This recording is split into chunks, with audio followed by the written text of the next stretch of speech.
अतः सप्तविंशो अध्याय क्रिया योग का वर्णन। उद्धव जी ने कहा, भक्तवत्सल श्री कृष्ण जिस क्रिया योग का आश्रय लेकर जो भक्तजन जिस प्रकार से जिस उद्देश्य से आपकी अर्चा पूजा करते हैं, आप अपने उस आराधन रूप क्रिया योग का वर्णन कीजिए। देवर्षि नारद, भगवान व्यास देव और आचार्य बृहस्पति आदि बड़े बड़े ऋषि मुनि यह बात बार बार कहते हैं कि क्रिया योग के द्वारा आपकी आराधना ही मनुष्यों के परम कल्याण की साधना है। यह क्रिया योग पहले पहले आपके मुखार विंद से ही निकला था। आपसे ही ग्रहण करके इसे ब्रह्मा जी ने अपने पुत्र भृगु आदि महर्षियों को और भगवान शंकर ने अपनी अर्धांगिनी भगवती पार्वती जी को उपदेश किया था। मर्यादा रक्षक प्रभु, यह क्रिया योग ब्राह्मण क्षत्रिय आदि वर्णों और ब्रह्मचारी गृहस्थ आदि आश्रमों के लिए भी परम कल्याणकारी है। मैं तो ऐसा समझता हूँ कि स्त्री शूद्र आदि के लिए भी यही सबसे श्रेष्ठ साधन पद्धति है। कमल नयन श्याम सुंदर, आप शंकर आदि जगदीश्वरों के भी ईश्वर हैं और मैं आपके चरणों का प्रेमी भक्त हूँ। आप कृपा करके मुझे यह कर्म बंधन से मुक्त करने वाली विधि बतलाइए। भगवान श्री कृष्ण ने कहा, उद्धव जी, कर्म कांड का इतना विस्तार है कि इसकी कोई सीमा नहीं है, इसलिए मैं उसे थोड़े में ही पूर्वापर क्रम से विधि पूर्वक वर्णन करता हूँ। मेरी पूजा की 3 विधियाँ हैं, वैदिक, तांत्रिक और मिश्रित। इन तीनों में से मेरे भक्त को जो भी अपने अनुकूल जान पड़े उसी विधि से मेरी आराधना करनी चाहिए। पहले अपने अधिकारानुसार शास्त्रोक्त विधि से समय समय पर यज्ञोपवीत संस्कार के द्वारा संस्कृत होकर द्विजत्व प्राप्त करें। फिर श्रद्धा और भक्ति के साथ वह किस प्रकार मेरी पूजा करे, इसकी विधि तुम मुझसे सुनो। भक्ति पूर्वक निष्कपट भाव से अपने पिता एवं गुरु रूप मुझ परमात्मा का पूजा की सामग्रियों के द्वारा मूर्ति में, वेदी में, अग्नि में, सूर्य में, जल में, हृदय में अथवा ब्राह्मण में, चाहे किसी में भी आराधना करें। उपासक को चाहिए कि प्रातःकाल दतुन करके पहले शरीर शुद्धि के लिए स्नान करें और फिर वैदिक और तांत्रिक दोनों प्रकार के मंत्रों से मिट्टी और भस्म आदि का लेप करके पुनः स्नान करें। इसके पश्चात वेदोक्त संध्या वंदन आदि नित्य क्रम करने चाहिए। उसके बाद मेरी आराधना की सुदृढ़ संकल्प करके वैदिक और तांत्रिक विधियों से कर्म बंधन से छुड़ाने वाली मेरी पूजा है। मेरी मूर्ति 8 प्रकार की होती है, पत्थर की, लकड़ी की, धातु की, मिट्टी और चंदन आदि की, चित्रमय, बालुकामयी, मनोमयी और मणिमयी। चल और अचल भेद से 2 प्रकार की प्रतिमा ही मुझ भगवान का मंदिर है। चल और अचल भेद से 2 प्रकार की प्रतिमा ही मुझ भगवान का मंदिर है। उद्धव जी, अचल प्रतिमा के पूजन में प्रतिदिन आवाहन और विसर्जन नहीं करना चाहिए। अचल प्रतिमा के पूजन में प्रतिदिन आवाहन और विसर्जन नहीं करना चाहिए। चल प्रतिमा के संबंध में विकल्प है, चाहे करें और चाहे न करें, परंतु बालुकामयी प्रतिमा में तो आवाहन और विसर्जन प्रतिदिन करना ही चाहिए। मिट्टी और चंदन की तथा चित्रमयी प्रतिमाओं को स्नान न करावें, केवल मार्जन कर दें, परंतु और सबको स्नान करना चाहिए। प्रसिद्ध पदार्थों से प्रतिमा आदि मेरी पूजा की जाती है, परंतु जो निष्काम भक्त है वह नयास प्राप्त पदार्थों से और भावना मात्र से ही हृदय में मेरी पूजा कर ले। उद्धव जी, स्नान वस्त्र आभूषण आदि तो पाषाण अथवा धातु की प्रतिमा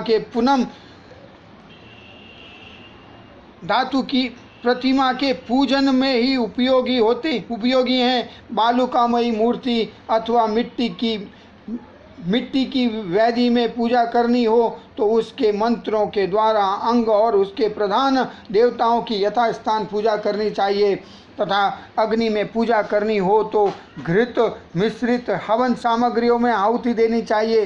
सूर्य को प्रतीक मानकर की जाने वाली उपासना में मुख्यतः अर्घ्य ध्यान एवं उपस्थान ही प्रिय है और जल में तर्पण आदि से मेरी उपासना करनी चाहिए। जब मुझे कोई भक्त हार्दिक श्रद्धा से जल भी चढ़ाता है तब मैं उसे बड़े प्रेम से स्वीकार करता हूँ। यदि कोई अभक्त मुझे बहुत सी सामग्री निवेदन करे तो भी मैं उसे संतुष्ट नहीं होता। जब मैं भक्ति श्रद्धापूर्वक समर्पित जल से ही प्रसन्न हो जाता हूँ तब गंध पूप धूप पुष्प दीप और नैवेद्य आदि वस्तुओं के समर्पण से तो कहना ही क्या है। उपासक पहले पूजा की सामग्री इकट्ठी कर ले, फिर इस प्रकार कुश बिछाए कि उनके अगले भाग पूर्व की ओर रहे। तदनंतर पूर्व या उत्तर की ओर मुँह करके पवित्रता से उन कुशों के आसन पर बैठ जाए। यदि प्रतिमा अचल हो तो सामने ही बैठना चाहिए। उसके बाद पूजा कार्य प्रारंभ करें। पहले विधि पूर्वक अगन्यास और करन्यास कर ले, उसके बाद मूर्ति में मंत्रयास करे और हाथ से प्रतिमा पर से पूर्व समर्पित सामग्री हटाकर उसे पोंछ दे। इसके बाद जल से भरे हुए कलश और प्रोक्षण पात्र आदि की पूजा गंध पुष्प आदि से करे। प्रोक्षण पात्र के जल से पूजा सामग्री और अपने शरीर का प्रोक्षण कर ले। तदनंतर पाद्य अर्घ्य और आचमन के लिए 3 पात्रों में कलश में से जल भर कर रख ले और उनमें पूजा पद्धति के अनुसार सामग्री डाले। पाद्य मात्र में सांवे के दाने, टूब, कमल, विष्णुक्रांता और चंदन, तुलसी दल आदि। अर्घ्यपात्र में गंध पुष्प अक्षत जौ केश जो कुछ तिल सरसों और दूब। आचमन पात्र में जायफल लौंग आदि डाले। इसके बाद पूजा करने वाले को चाहिए कि तीनों पात्रों को क्रमशः हृदय मंत्र, शिरो मंत्र और शिखा मंत्र से अभिमंत्रित करके अंत में गायत्री मंत्र से तीनों को अभिमंत्रित करे। इसके बाद प्राणायाम के द्वारा प्राणवायु और भावनाओं द्वारा शरीरस्थ अग्नि के शुद्ध हो जाने पर हृदय कमल में पूर्ण सूक्ष्म और श्रेष्ठ दीप शिखा के समान मेरी जीव कला का ध्यान करे। बड़े बड़े सिद्ध ऋषि मुनि ओमकार के आकार, उकार, मकार, बिंदु और नाद, इन 5 कलाओं के अंत में उसी जीव काल का ध्यान करते रहें। वह जीव कला का आत्मस्वरूपिणी है। जब उसके तेज से सारा अंतःकरण और शरीर भर जाए तब मानसिक उपचारों से मन ही मन उसकी पूजा करनी चाहिए।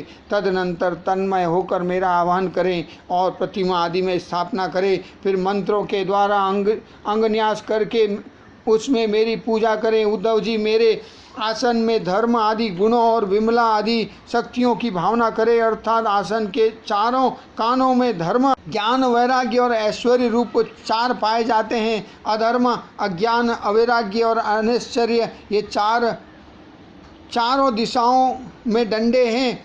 सत्व रज तम रूप 3 पटरानियों की बनी हुई पीठ है। उस पर विमला, उत्कर्षिणी, ज्ञाना, क्रिया, योगा, प्रही, सत्या, ईशाना और अनुग्रह ये 9 शक्तियाँ विराजमान है। उस आसन दल पर एक अष्टदल कमल है। उसकी कर्णिका अत्यंत प्रकाशमान है और पीली पीली केसरों की छटा निराली भी है।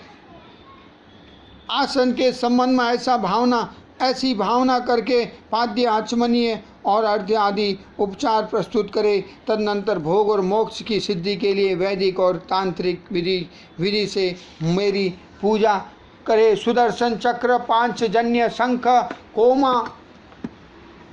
कौमोद की गदा, खड्ग, बाण, धनुष, हल, मूसल इन 8 आयुधों की पूजा 8 दिशाओं में करें और कौस्तुभ मणि, वैजयंती माला तथा श्रीवत्स चिन्ह की वक्षस्थल पर यथास्थान पूजा करें। नंद, सुनंद, प्रचंड, चंड, महाबल, बल, कुमुद और कुमुदेक्षण इन 8 पार्षदों की 8 दिशाओं में, गरुड़ की सामने, दुर्गा, विनायक, व्यास और विश्वक्सेन की चारों कानों में, स्थापना करके पूजा करें। बाईं ओर गुरु और यथाक्रम पूर्वार्ध दिशाओं में इंद्र आदि 8 लोकपालों की स्थापना करके प्रोक्षण, अर्ध ध्यान आदि क्रम से उनकी पूजा करनी चाहिए। प्रिय उद्धव, यदि सामर्थ्य हो तो प्रतिदिन चंदन, खस, कपूर, केसर और अर्गजा आदि सुगंधित वस्तुओं द्वारा सुवासित जल से मुझे स्नान कराएं और उस समय स्वर्ण धर्मानुभावक जीतम ते पुंडरीकाक्ष इत्यादि महापुरुष विद्या, सहस्र शीर्षा पुरुष इत्यादि पुरुष सूक्त और इंद्रम नरो नेमदिता हवंत इत्यादि मंत्रों का राजनादि साम गायन का पाठ भी करता रहे। मेरा भक्त वस्त्र, यज्ञोपवीत, आभूषण, पत्र, माला, गंध और चंदन आदि से प्रेम पूर्वक यथावत मेरा श्रृंगार करे। उपासक श्रद्धा के साथ मुझे पाद्य, आचमन, चंदन, पुष्प, अक्षत, धूप, दीप आदि सामग्रियां समर्पित करे। यदि हो सके तो गुड़, खीर, घृत, पूड़ी, पुए, लड्डू, हलवा, दही और दाल आदि विविध व्यंजनों का नैवेद्य लगावे। भगवान के विग्रह को दथुअन कराए, उपटन लगाए, पंचामृत आदि से स्नान कराए, सुगंधित पदार्थों का लेप करे, दर्पण दिखाए और भोग लगाए। शक्ति हो तो प्रतिदिन अथवा पर्वों के अवसर पर नाचने गाने आदि का प्रबंध करे। उद्धव जी, तदनंतर पूजा के बाद शास्त्रोक्त विधि से बने हुए कुंड में अग्नि की स्थापना करे। वह कुंड मेखला, गर्त और वेदी से शोभायमान हो। उसके हाथ की हवा से अग्नि प्रज्वलित करके उसका परिसमूहन करे, अर्थात उसे एकत्र कर दे। वेदी के चारों ओर कुशकंडिका करके अर्थात चारों ओर 20-20 कुश बिछाकर मंत्र पढ़ता हुआ उन पर जल छिड़के। इसके बाद विधि पूर्वक समिधाओं का आधान रूप अन्वाधान कर्म करके अग्नि के ऊपर भाग से होमोपयोगी सामग्री रखें और प्रोक्षणी पात्र के जल से प्रोक्षण करें। तदनंतर अग्नि में मेरा इस प्रकार ध्यान करें। मेरी मूर्ति तपाए हुए सोने के समान दमक रही है। रोम रोम से शांति की वर्षा हो रही है। लंबी और विशाल 4 भुजाएं शोभायमान है। उनमें शंख, चक्र, गदा, पद्म विराजमान है। कमल की केसर के समान पीला पीला वस्त्र फहरा रहा है।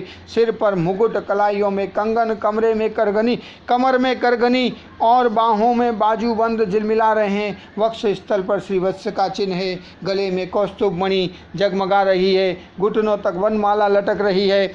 अग्नि में मेरी इस मूर्ति का ध्यान करके मेरी पूजा करनी चाहिए। इसके बाद सूखी समिधाओं को घृत में डुबोकर आहुति दें और आज्य भाग और आधार नामक 2-2 आहुतियों से और भी हवन करें। तदनंतर घी से भिगोकर अन्य हवन सामग्रियों से आहुति दे। इसके बाद अपने इष्ट मंत्र से अथवा ओम नमो नारायण इस अष्टाक्षर मंत्र से तथा पुरुष सूक्त के 16 मंत्रों से हवन करें। बुद्धिमान पुरुष को चाहिए कि धर्मादि देवताओं के लिए भी विधि पूर्वक मंत्रों से हवन करे और स्विष्टकृत आहुति भी दे। इस प्रकार अग्नि में अंतर्यामी रूप से स्थित भगवान की पूजा करके उन्हें नमस्कार करे और नंद सुनंदन आदि पार्षदों को 8 दिशाओं में हवन कर्मांग बलि दे। तदनंतर प्रतिमा के सम्मुख बैठकर पर ब्रह्म स्वरूप भगवान नारायण का स्मरण करें और भगवत स्वरूप मूल मंत्र ओम नमो नारायण का जाप करें। इसके बाद भगवान को आचमन करावे और उनका प्रसाद विश्वक्सेन को निवेदन करें। इसके पश्चात अपने इष्ट की सेवाओं में सुगंधित तांबूल आदि मुखवास उपस्थित करें और पुष्पांजलि समर्पित करें। मेरी लीलाओं को गावे, उनका वर्णन करे और मेरी ही लीलाओं का अभिनय करे। यह सब करते समय प्रेमोन्मत्त होकर नाचने लगे। मेरी लीला कथाएं स्वयं सुने और दूसरों को सुनावे, कुछ समय तक संसार और उसके रगड़ों झगड़ों को भूलकर मुझ में ही तन्मय हो जाए। प्राचीन ऋषियों के द्वारा अथवा प्राकृत भक्तों के द्वारा बनाए हुए छोटे बड़े स्रोतों से मेरी स्तुति करके प्रार्थना करे, भगवान आप मुझ पर प्रसन्न हो, मुझे अपने कृपा प्रसाद से सरोवर कर दें। तदनंतर दंडवत प्रणाम करें, अपना सिर मेरे चरणों पर रख दें और अपने दोनों हाथों से दाएं से दाहिना और बाएं से बाहिना चरण पकड़ कर कहें, भगवान इस संसार सागर में डूब रहा हूँ, मृत्यु रूप मगर मेरा पीछा कर रहा है, मैं डरकर आपकी शरण में आया हूँ, प्रभु आप मेरी रक्षा कीजिए। इस प्रकार स्तुति करके मुझे समर्पित की हुई माला आदर के साथ अपने सिर पर रखे और मेरा दिया हुआ प्रसाद समझे। यदि विसर्जन करना हो तो ऐसी भावना करनी चाहिए कि प्रतिमा में से एक दिव्य ज्योति निकली है और वह मेरी हृदयस्थ ज्योति में लीन हो गई है। बस यही विसर्जन है उद्धव जी। प्रतिमा आदि में जब जहाँ श्रद्धा हो तब तहाँ मेरी पूजा करनी चाहिए, क्योंकि मैं सर्वात्मा हूँ और समस्त प्राणियों में तथा अपने हृदय में भी स्थित हूँ। उद्धव जी, जो मनुष्य इस प्रकार वैदिक तांत्रिक क्रिया योग के द्वारा मेरी पूजा करता है वह इस लोक और परलोक में मुझसे अभिष्ट सिद्धि प्राप्त करता है। यदि शक्ति हो तो उपासक सुंदर और सुदृढ़ मंदिर बनवाए और उसमें मेरी प्रतिमा स्थापित करे, सुंदर फूलों के बगीचे लगवा दे, नित्य की पूजा, पर्व की यात्रा और बड़े बड़े उत्सवों की व्यवस्था कर दे। जो मनुष्य पर्वों के उत्सव और प्रतिदिन की पूजा लगातार चलने के लिए खेत बाजार नगर अथवा गांव में मेरे नाम पर समर्पित कर देते हैं, उन्हें मेरे समान ऐश्वर्य की प्राप्ति होती है। मेरी मूर्ति की प्रतिष्ठा करने में पृथ्वी का एक छत्र राज्य, मंदिर निर्माण से त्रिलोकी का राज्य, पूजा आदि की व्यवस्था करने से ब्रह्मलोक का और तीनों के द्वारा मेरी समानता प्राप्त होती है। जो निष्काम भाव से मेरी पूजा करता है उसे मेरा भक्ति योग प्राप्त हो जाता है और उस निरपेक्ष भक्ति योग के द्वारा वह स्वयं मुझे प्राप्त कर लेता है। जो अपनी दी हुई या दूसरों की दी हुई देवता और ब्राह्मण की जीविका का हरण कर लेता है वह करोड़ों वर्षों तक विष्ठा का कीड़ा होता है। जो लोग ऐसे कामों में सहायता, प्रेरणा अथवा अनुमोदन करते हैं वे भी मरने के बाद प्राप्त करने वाले के समान ही फल के भागीदार होते हैं। यदि उनका हाथ अधिक रहा तो फल भी उन्हें अधिक ही मिलता है। इति श्रीमद्भागवते महापुराणे पारमहंस्यां संहितायां एकादश